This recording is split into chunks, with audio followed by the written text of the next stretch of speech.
Yes then, Euro Football Daily family, we are back in the black chairs. It's time for transfer review. Let's discuss some more bullshit. It has been a slow week, hasn't it, Pat? It has been a slow month. Fonte to West Ham has probably been the pinnacle of it. Exciting. But we kick off with your boy, it's Jack Wilshere. Is he my boy? Who, according to the Express, might be on his way to AC Milan or Roma, which I'm a fan of. Yeah, me too, actually. I can see him fitting in Italy. You know, there's a bit more space, sitting defences. He can use his dynamism, which he's apparently got.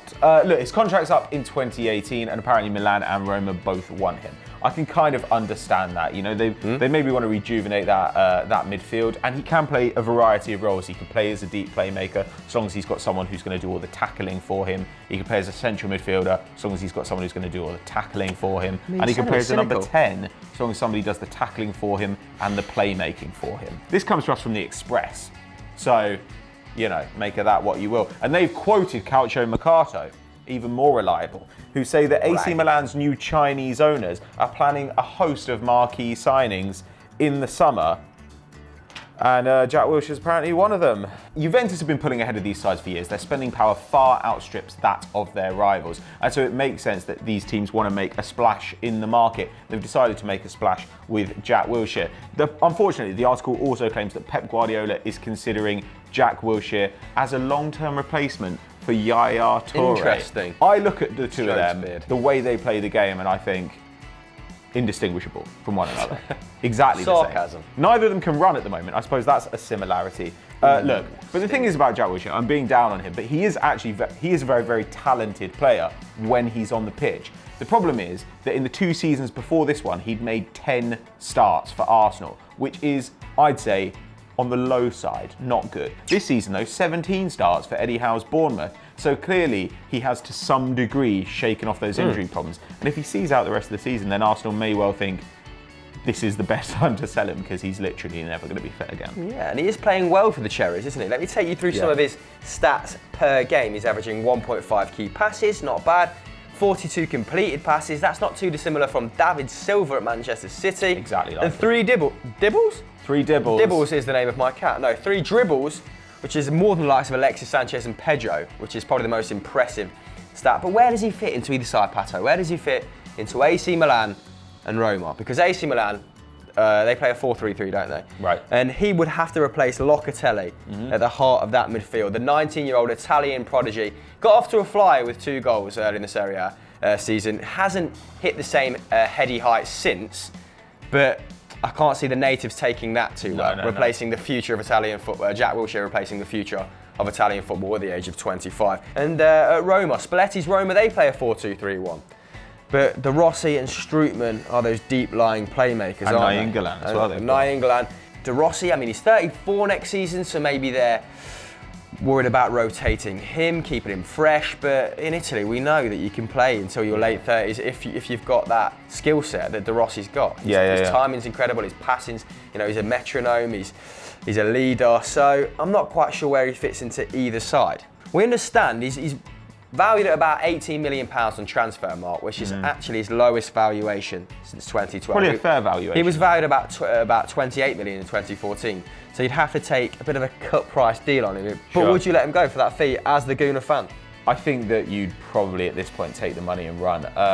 If Roma come in for him, then I'd offer him and maybe a little bit of money to try and get Nainggolan in return. Because that guy is absolutely sensational. But do any of you see this deal happening? Where would be a good fit for Jack Wilshere? Maybe you think he should go to Spain instead. Ooh. Let us know in the comments below. Our next transfer rumour concerns probably one of the biggest names in world football. It's Messi's Luxembourg international, Vincent Thill. Apparently, according to the Metro, Bayern Munich, Real Madrid and Arsenal are all after the kid. Chris, what's so special about this boy? Let's make this section short and sweet, a bit like the player himself, Pato. Here's his background. He's a full Luxembourg international at the age of 16. Pretty good. He's the first person born this side of the millennium to score an international goal, which is... That's amazing. Pretty impressive. Factoids, I'm throwing them at you. And he's under contract at Metz until 2019, so no great pressure to sell. He prefers playing as an attacking midfielder. He's got a bit of flexibility. He normally plays anywhere in the front 3. But with only 8 minutes under his belt this season, I'm sure he'd be happy to play fucking anywhere. According to his agent, Munich and Madrid have already made moves. They've got the steal on Arsenal. But yeah, and with any move, likely to include an extensive loan back deal, which is understandable at 16. But it seems like you have to get younger and younger with these players. I mean, Kylian Mbappe, they're now talking about 40 mil for that guy from Monaco. Yeah. Like Alexander Isak, the Swedish prodigy, has just joined Dortmund for 8.2 million. That's a lot for a kid who's only 17 years old. But as we know, the big clubs are always looking for these players. They can improve their junior team in the meantime. They might be able to get into the senior team, and if not, they can always sell them on, usually at a profit. Now, the Metro's article quotes Foot Mercato, in which Vincent Thill's agent talks up a move to Real, hinting that Zidane might have contacted him personally. So if he gets lucky, maybe he'll be playing for Heerenveen in a couple of years' time. Satirical. Next on the agenda is Swiss Army knife Ricardo Rodriguez. He is playing at fullback currently for Wolfsburg and is being chased by Arsenal, Chelsea and Marseille. Pat, I know you're a big fan of this man. I am indeed. What do you think? He was the Swiss Footballer of the Year in 2014. Fact. Need I say more? Fact. What a player. 43 caps, 1 goal, incredible record.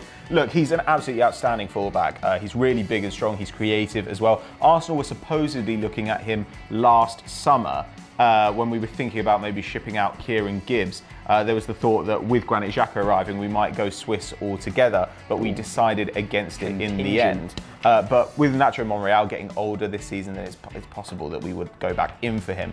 Chelsea, I could kind of see how it would make sense for Chelsea.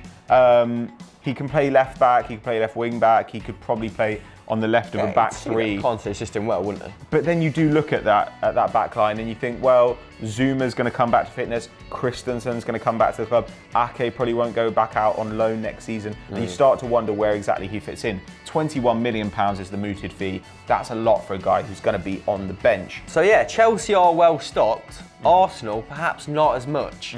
But is Wenger really going to pay £21 million for a left back or a potential, centre back cover when you've got Nacho, who's only 30?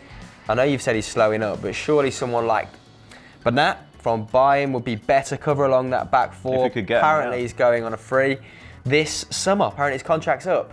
Hopefully I've got that correct. Marseille are also interested. They are now cash rich after that takeover in October by former Dodgers owner Frank McCourt. Now mainstay Hiroki Sakai plays right back for them. He's made 19 appearances this season. But left back is a little bit more problematic. They split that between Hubakan and Badimo at the moment. I think one has 10 appearances, one has 9. So no one's really nailed that position down. That left-hand side, obviously Rodriguez's favourite flank. Now, he's been performing really well this season. In 15 appearances for Wolfsburg, he's got 2 goals and 2 assists, which is pretty good. And going forward, his numbers are very similar to David Alaba. That's 1.5 key passes a game, 2.1 successful long balls, 1.1 crosses. So he's performing up there with the highest sort of echelon of player in the Bundesliga. So pretty good purchase for someone, but we're a miss as to where he's going to go. Where do you think, guys? Let us know in the comments below. The final move up for discussion this week is Gonçalo Guedes from Benfica to either PSG or Manchester United. Now it looks like PSG are in the lead and that deal may even be done by the time we finish recording this. But according to beIN Sports, the two are still competing for him. Why would they be after the player, Chris? Might be done. Let's discuss it anyway. Now, he has 7 goals and 7 assists in all competitions this season, which sounds relatively impressive for a 19/20-year-old. Only 2 of those goals coming in the league, though, Pato. And with Man United kind of having their fingers burnt with a bit of a prodigy in Memphis Depay last season, I think they may want to refrain from doing big money business until the summer. What do you think? Whose fault is that? The Depay thing? They fucked that up. Idiots. PSG have already tabled a bid of €25 million, which makes more sense. They need cover for Cavani up top. Obviously, he was the first striker in the league's top 5 leagues to break that 20-goal benchmark. But after him, the next highest goal scorer is Lucas Moura on 6, which is not great. So if they've already spent big on Draxler, why do they need this guy? Why are they hoarding talent, Pat? Well, look, they brought in Jesse Rodriguez in the summer, one. 21.5 mil. They paid Real Madrid for him. He's got 1 goal in 263 minutes of play. So it hasn't really worked out. Now, Guedes has 8 league goals in his career. That's 52 league appearances.